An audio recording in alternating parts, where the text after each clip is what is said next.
علی بھائی اگلا سوال یہ ہے کہ نماز میں امامت کی شرائط کیا ہیں؟ نماز میں امامت کی شرائط کے اوپر بھی میرا ایک کلپ چڑھا ہوا ہے کہ جی وہ کیا کلین شیف شخص نماز پڑھا سکتا ہے. تو میں نے اسے بتایا کہ بھئی داڑھی ہونا الگ سے ایک سنت، میرے نزدیک تو داڑھی فرض ہے، مسئلہ 33 میرا ریکارڈڈ ہے.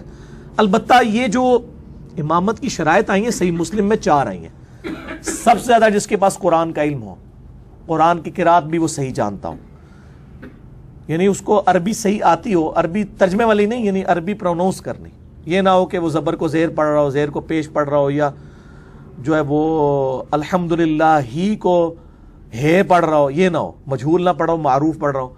اور قرآن کے علم میں بھی برابر ہے تو مسلم شریف میں الفاظ ہے پھر جس کے پاس سنت کا علم زیادہ ہے، سنت میں بھی برابر ہے تو پھر جس نے ہجرت پہلے کی ہے، یعنی اس زمانے میں وہ سینئر صحابی تصور ہوتا تھا. آج کے دور میں بھی دیکھا جائے کہ جو دین میں زیادہ سینئر ہے، اس میں عمر نہیں ویسے، اور اگر اس میں بھی برابر ہے اس کے بعد چوتھے نمبر پہ عمر دیکھی جائے گی. جس کی عمر زیادہ ہوگی وہ امامت کروائے گا. لیکن جس کی عمر زیادہ ہے اور انہوں آندہ جاندہ ککھ نہیں، یا وہ داڑھی بہت ہی لمبی ہے، یا مسجد رولا زیادہ پالندہ ہے، تو اس لیے اب اس کو امامت نہیں قرآن. اور اس میں یہ جو مطلب میری صحیح بخاری کے اندر، مسلم کے اندر موجود ہے کہ معاذ ابن جبل امامت کروایا کرتے تھے، 6 سال عمر تھی ان کی، قرآن کو زیادہ آتا تھا. تو بچہ بھی امامت کرا سکتا ہے اگر وہ پاکی پلیدی کا دھیان رکھتا ہے.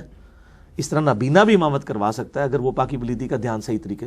عبداللہ ابن ام مکتوم، ان سے بڑا کون قرآن کا قاری تھا، یعنی آپ علیہ السلام نے ہجرت سے پہلے ان کو مدینہ شریف بھیجا تھا لوگوں کو قرآن سکھانے کے لیے. تو یعنی وہ اصل مسئلہ یہ ہے کہ وہ پاکی پلیدی کا اور یہ باقی مسائل ان کو پتہ ہوں تو وہ کر سکتے ہیں، کوئی مسئلہ نہیں. اچھا علی بھائی، اسی میں ضمن سوال ہے کہ اگر امام جو ہے امامت کر رہا ہے اور اس سے زیادہ علم والا پیچھے مقتدی ہے، یعنی ہو جائے گی نماز. جی صحیح مسلم میں آپ دیکھیں نا، شروع میں ہی آپ کو طہارت والے چیپٹر میں حدیث مل جائے گی کہ نبی علیہ السلام ایک دفعہ یہودیوں کا مقدمہ نپٹانے کے لیے گئے ہوئے تھے. تو اب صحابہ کرام انتظار کر رہے ہیں، غروب آفتاب ہو رہا ہے، عصر کا وقت نکل رہا ہے. الٹیمیٹلی صاحب نے ڈیسائیڈ کیا کہ ٹھیک ہے آپ سب نے ہو سکتا ہے صحابہ کے ساتھ گئے اندر ہی جماعت کروا لیو، تو ہم یہاں پہ جماعت قائم کرتے ہیں. تو عبد الرحمن بن عوف کو انہوں نے آگے کیا. عبد الرحمن بن عوف رضی اللہ تعالیٰ نے نماز پڑھائی، 1 رکعت گزری تھی کہ نبی علیہ السلام تشریف لے آئے. اب صحابہ نے وہ تطبیق کرنے والا معاملہ کر دیا، سبحان اللہ، عورتیں ہوں گی تو یوں کریں گی، سبحان اللہ. صحابہ کرام نے کہا کہ یعنی مصلی چھوڑ دیں. اس طرح کے واقعات حضرت ابوبکر کے بارے میں ہیں، انہوں نے تو مصلی چھوڑ دیا، حضور کے کہنے پہ بھی مسئلے پہ نہیں رہے. ان کا ابھی کہافہ کے بیٹے کی کیا مجال کہ وہ نبی علیہ السلام کی موجودگی میں امامت کروائے، تو نماز امامت ہی چھوڑ دی اور نبی علیہ السلام نے آ کے مکمل کی. بخاری مسلم حدیث ہے. لیکن یہ واحد کیس ہے آپ علیہ السلام کی زندگی کا، اس کے علاوہ کوئی اور واقعہ نہیں ہے کہ آپ نے فرمایا اپنے مصلی پہ رہو. عبد الرحمن بن عوف نماز پڑھاتے رہے، آپ صلی اللہ علیہ وسلم نے ان کے پیچھے نماز پڑھی. اب آپ کی 1 رکعت چھوٹ گئی تھی، جب سلام پھیرا تو آپ نے اپنی رکعت مکمل کی. اور یہ عبد الرحمن بن عوف کی وہ خصوصیت ہے جو کسی صحابی کو حاصل نہیں ہے. ایک ہی شخص ہے اس روئے ارض پہ، کوئی نبی بھی ایسا نہیں ہے کہ جس کے پیچھے نبی علیہ السلام نے نماز پڑھی ہو سوائے سیدنا عبد الرحمن بن عوف رضی اللہ تعالیٰ عنہ علیہ السلام، جو 10 مبشرہ میں سے ہیں. اور آپ سمجھیں کہ یہ حضرت ابو بکر، حضرت عمر، حضرت عثمان، تینوں کے لیے یہ وزیر اعظم کا درجہ رکھتے تھے سیدنا علی کے بعد. اور جب سیدنا علی یعنی خلیفہ بنے اس سے پہلے یہ فوت ہو چکے تھے. حضرت علی کے لیے ساتھ یہ نہیں رہے عبد الرحمن بن عوف رضی اللہ تعالیٰ عنہ. تو ان کے پیچھے نبی علیہ السلام نے نماز پڑھی ہے. تو اس سے یہ بات ثابت ہوئی کہ افضل شخص غیر افضل شخص کے پیچھے بھی نماز پڑھ سکتا ہے اگر ڈیٹم لیول کی اس کے اندر ساری کوالٹیز موجود ہیں. ٹھیک ہے، تو پڑھ سکتا ہے، کوئی مسئلہ نہیں. علی بھائی اگلا سوال ہے، کیا عورت مردوں کی امامت کروا سکتی ہے، اور عورت کی امامت کا طریقہ بتائیں. ہاں جی، یہ مسئلہ جو وہ ام ورقہ والی حدیث موجود ہے جی صحیح سند کے ساتھ ابو داؤد کے اندر، کہ ان کی ڈیوٹی نبی علیہ السلام نے لگائی تھی کہ وہ اپنے گھر والوں کو نماز پڑھایا کرتی تھی. اور وہ آج کل غامدی صاحب کا بھی کلپ، شکر ہے غامدی صاحب کا نام نہیں لیا، غامدی صاحب کچھ کرتے ہیں تو وہ مجھے وکالت کرنی پڑتی ہے، تو میں کسی کا وکیل نہیں ہوں. ان کی آدھی بات درست ہے کہ عورت امامت کروا سکتی ہے، لیکن کس کی؟ اپنے گھر والوں کی اور عورتوں کی. اگر ان کے گھر میں، یعنی ظاہر اس وقت نیا نیا اسلام پھیلا تھا، گھر میں لوگوں کو قرآن ہی کم آتا تھا. اگر کوئی ایک عورت زیادہ بڑی عالمہ ہے، اس کے خامد کو اتنا علم نہیں ہے دین کا، نہ قرآن اسے زیادہ آتا ہے، تو وہ اگر گھر میں امامت کر لیتی ہے محرم کے اندر ہی، تو اس میں کوئی حرج نہیں ہے، عورت کر سکتی ہے امامت. لیکن اگر آپ کہیں گے عورتوں کو امام مسجد بنانا شروع کر دیں ہم، تو یہ تو بات غلط ہے. اس کی وجہ یہ کہ امت کا اجماع ہی نہیں سے ٹرانسفر کر رہا. ویسے تو یعنی غامدی صاحب ہر چیز میں عملی تواتر اجماع کو لیتے ہیں، ادھر اجماع کہاں بھول گئے کہ امت کا اجماع اور عملی تواتر ہے کہ مرد ہی ابھی تک امامت کرواتے ہیں. جس طرح اللہ تعالیٰ نے کوئی پیغمبر عورت نہیں بنائی ہے، کیونکہ لیڈرشپ کی کوالٹی ہے نا. الرجال قوامون علی النساء، مرد عورتوں پہ حاکم بنائے گئے. عورت کس طریقے سے مطلب مسجدوں کی امامت کروا سکتی ہے؟ پھر عورت کی آواز کا بھی پردہ ہے قرآن پاک میں، عورت کے زیور کی چھنکار باہر سنائی نہ دے.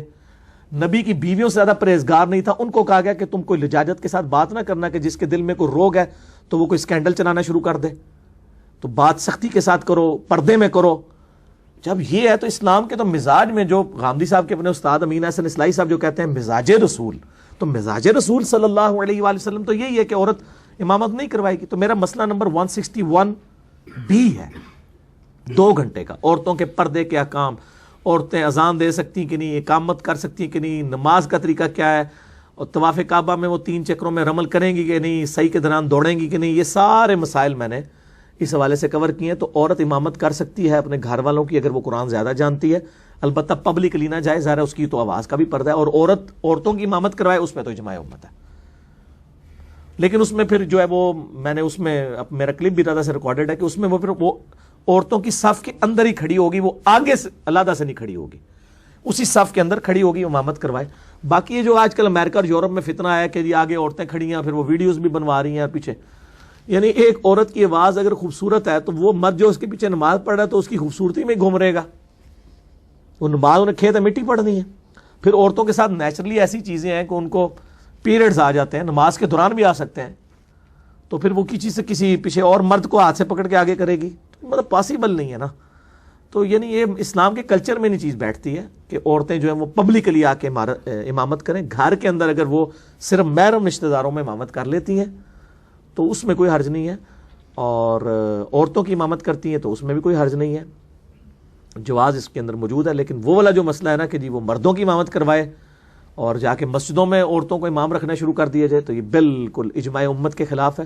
میرے نزدیک یہ امت کی ایجاد کردہ بدعتوں میں سے ایک بدعت ہے کہ عورتوں کو مسجد کا امام بنایا جائے. یہ بدعت ہے، کوئی شک نہیں اس کے اندر. جی علی بھائی، اس میں ایک ضمن ایک چھوٹا سا سوال ہے کہ ابھی آپ نے ذکر کیا ہے، اعتراض اٹھایا جاتا ہے اصل میں نا، وہ کہتے ہیں کہ جو ابھی آپ نے کہا کہ گھر والوں کی امامت کروا سکتی ہے عورت، اس میں اس کے محرم رشتہ دار ہوتے ہیں، اس کا خامن جیسے ہو گیا، ٹھیک ہے. تو لیکن حدیث میں الفاظ ہے شیخن کبیرہ، اور اس میں بھی ہے کہ انہوں نے نماز پڑھی ہے پیچھے نہیں پڑھی، اس کا ذکر نہیں ہے. کیا یعنی جو ایک حدیث میں الفاظ ہے شیخن کبیرہ، یعنی کہ بہت ہی ضعیف آدمی تھا جن کو مؤذن مقرر کیا تھا، انہوں نے نماز پڑھی یا ام ورقہ کے پیچھے یا نہیں، یہ اس حدیث میں نہیں. چلے وہ دارہا کے الفاظ ہیں، وہ ہو سکتا ہے شیخن کبیر ان کا رشتہ دار ہی ہو کوئی، ان کا ہی کوئی، یعنی اس زمانے کی کیٹاسٹرافک کنڈیشن کو آپ سمجھ نہیں سکتے. جہاں پہ میرے بھائی 5-6 سال کا معاذ ابن جبل امامت کروا رہا ہے، تو اس کا مطلب ہے کہ اتنا قرآن کسی کو نہیں آتا تھا نا.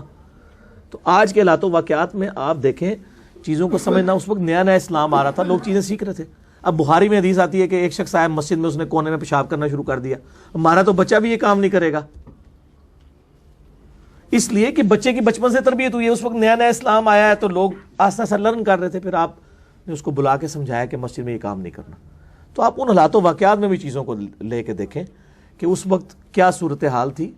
اس کے بعد جب اس چیز کو اسٹیبلش کیا جاتا ہے نا، جو چیز اسٹیبلش ہوگی وہ ایز اے دین.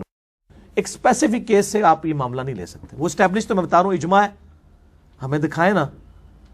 مطلب کہ ایک روایت کو لے کے آپ اجماع کو، میں نے پہلے بھی بتایا کہ امام شافعی نے کتاب الام میں لکھا ہے کہ اگر کوئی صحیح حدیث بھی ہو اور اجماع امت سے ٹکرا رہی ہو، وہ حدیث چھوڑ دی جائے گی، وہ منسوخ تصور کی جائے گی اور اجماع امت کو دی جائے گی. اور یہاں پہ تو کلیئر بھی کوئی نہیں ہے، چاہے جائے کہ ایک ام ورقہ کی ایک اکلوتی جو وہ غریب حدیث کو لے کے تو آپ پورے اجماع کا انکار کرنا شروع کر دیں.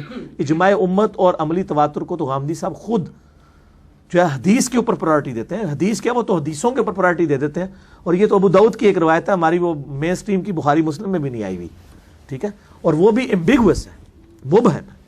اور میں نے بتا دیا کیٹاسٹرافک کنڈیشن ہو سکتی ہے. دارہا کے الفاظ ہیں، وہ کہتے ہیں اس سے مراد احاطہ ہے، احاطہ ہے. تو وہ ہو سکتا ہے کہ وہاں پہ مطلب اور کوئی قرآن کا علم والا بندہ ہی موجود نہ ہو، تو وہ اپنے محرم لوگوں کو پڑھا رہی ہوں. تو اس طریقے سے نہیں ہے معاملات. رزلٹ نکالنے کے لیے آپ کو ڈیفینیٹ دلیل چاہیے ہوتی ہے. کیا سرائیوں سے تو آپ کچھ سے کچھ رزلٹ نکال دیں گے. لوگ پتہ نہیں کیا کیا چھوٹی سی بات لیتے ہیں تو کہتے ہیں جی اے ہو گیا ہوگا. جس طرح ہمارے وہ اہل حدیث بھائی ہیں وہ کہتے ہیں جی وہ نبی علیہ السلام ایک دفعہ مسجد میں آئے تو آپ فوراً چلے گئے, صحیح بخاری میں حدیث ہے. پھر آپ آئے, آپ نے فرمایا کہ میں بھول گیا تھا, میں جنبی تھا, غسل فرض تھا مجھ پہ, میں غسل کرنا بھول گیا تھا. اور صحابہ کہتے ہیں کہ ہم نے آپ سے کے بالوں سے پانی کے قطرے ٹپکتے ہوئے دیکھے, یعنی آپ اسی حالت میں آ کے آپ نے فجر کی نماز پڑھائی. تو اس سے اہل حدیث نے پتہ کیا رزلٹ نکالا ہے, کہتے ہیں اس سے پتہ چلا آپ نے ننگے سر نماز پڑھائی ہے. یار بالوں میں سے اگر پانی کے قطرے ٹپک رہے تھے تو وہ جو صحابی روایت کر رہا ہے وہ بھی تو کہہ سکتا کہ آپ صلی اللہ علیہ وسلم ننگے سر تھے. وہ قطرے تو ٹپکیں گے کیونکہ آپ نے زلفیں رکھی ہوئی تھی اور زلفیں یہاں تک ہوتی ہیں, تو آپ نے پگڑی بھی پہنی ہو تو بال پانی یہاں سے ٹپک رہا ہوگا, یہاں سے تو نہیں ٹپک ٹپک کے ایسے گر رہا تھا. واٹ نانسنس دس. یعنی آپ چھوٹی چھوٹی چیزوں کے اوپر کیا کیا رزلٹ نکالنا شروع کر دیتے ہیں جبکہ وہ رزلٹ اس طرح ہوتا نہیں ہے, خود کیا سرائی نہ کریں.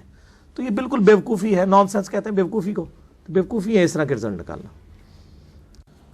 کیا عورتوں پر جمعہ فرض ہے؟ عورتوں کی جمعہ کی نماز جو ہے اس کے مسائل تھوڑے سے.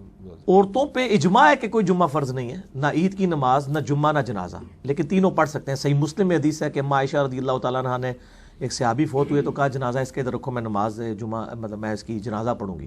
لیکن عموماً مسلمانوں نے اس کو اس لیے ایکسیپٹ یعنی روٹین کے طور پہ جواز کی حد تک تو ہے. حرمین میں تو عورتیں پڑھ رہی ہوتی ہیں نا, ہر نماز سے جنازے اٹھ رہے ہوتے ہیں, جمعہ بھی پڑھ رہی ہوتی ہیں, کہ پھر وہ لادہ انتظام ہونا چاہیے نا, مکس گیدرنگ نہ ہو, پھر کیمرے بھی نہ لگیں. اب کل وہ فیصل آباد کی خبر آ رہی تھی کہ وہ کپڑے چینج کرنے گارمنٹس کی دکان کے اوپر کیمرہ لگایا ہوا تھا جہاں عورتیں کپڑے چینج کرتی تھیں. تو یہی کچھ ہونا ہے آپ کے ساتھ جب آپ اس قسم کے مطلب حرکتیں کریں گے, تو یہ کام نہیں ہونے چاہیے. مسجدوں میں ویب کیم نہ ہوں, انہی مسجدوں میں عورتیں اعتکاف بھی بیٹھیں اور نماز بھی پڑھیں. اور اگر کہیں پہ ایسی ہے کہ لوگ چھپ کے خفیہ ویڈیوز بنا رہے ہیں آپ کی, تو عورت کی تو میں نے مسئلہ 161B میں بتایا کہ عورت کی نماز گھر میں افضل ہے مسجد سے, اور گھر میں بھی کوٹری میں پڑے گی تو افضل ہے, کئی حدیثیں بتائی ہیں.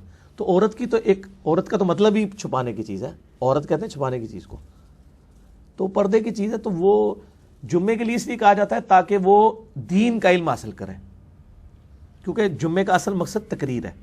نماز اس لیے 2 رکعتیں کم کر دی گئی ہے.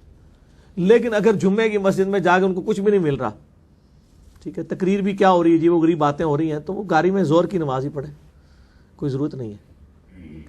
لیکن علی بھائی کیا خواتین کو تھوڑا سا ایجوکیٹ نہیں ہونا چاہیے اس حوالے سے, کیونکہ بازار میں جاتی ہیں خواتین تو ان کو کوئی روک ٹوک نہیں ہوتی, جب مسجد میں جانے لگتی ہیں تو وہ کہتے ہیں جی فتنہ ہو گیا, یہ اس طرح کی. نہیں وہ ٹھیک ہے آپ کی بات, روکنا نہیں ہے, لیکن ایجوکیٹ خواتین سے زیادہ ایجوکیٹ کرنا چاہیے مسجد انتظامیہ کو کہ وہ مسجد میں انتظام صحیح کریں.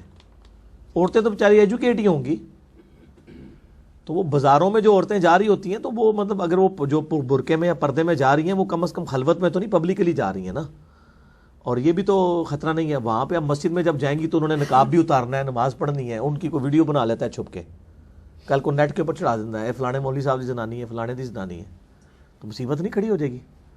تو وہ بازار کے ساتھ اس کی مثال دینا ہی غلط ہے. بازار میں تو کم از کم پھر بازار میں بھی عورت کو کوشش کرنی چاہیے ضرورت کے ساتھ ہی جائے, وہ بھی محرم کے ساتھ کرے. ویسے بغیر محرم کے بھی جا سکتی ہے, حالات امن ہے تو شہر کے اندر دوسرے شہروں میں نہیں, اپنے شہر کے اندر.